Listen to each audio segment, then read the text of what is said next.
everybody! This week's video, I'm going to talk to you a little bit about narcissistic personality disorder. What is it and what do we do?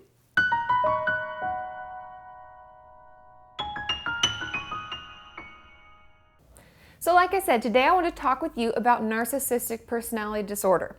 Now, our community, so many of you have requested this, and so what that tells me is that if you're worried that maybe you're the only person out there who's been diagnosed with it, or oh, it's so weird, I'm embarrassed, don't be. You're not alone. This diagnosis exists for a reason. People struggle with this, right? And so what I'm just going to tell you about today is what are the characteristics of it? How do clinicians look at clients and try to figure out what they may be struggling with? And the main point of this being that if you think that you're struggling with this video is in no way to help you diagnose yourself, but it means that maybe you should seek out a therapist, because that would be my number one recommendation for those of you who are struggling or with this or have this diagnosis is seek help. See a psychiatrist, see a therapist, get some support, because like everything that I talk about, we can work through it, right? We can make it more manageable so that we don't feel so hindered by our diagnoses, okay? So, someone with narcissistic personality disorder, what does it look like?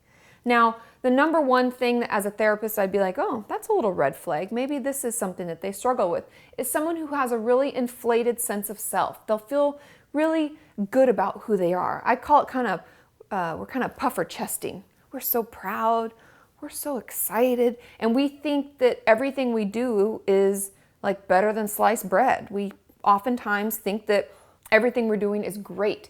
And we also tend to lack empathy for other people because we see those people as almost competitors when we're trying to get better. We're the best. We're number one, right? And we will sometimes even put people down or hurt others, like climb over people at work to get that job that we think we deserve.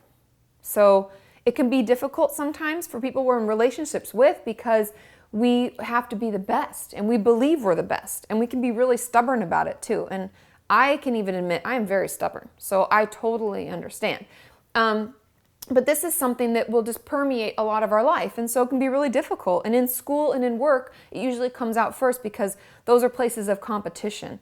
And since we have this belief that, you know, we're very unique and that nobody else can actually understand our experience, that we are the best in everything, it can be really difficult at work and in school because it's supposed to be a place of not equality, but working together, right, as a team.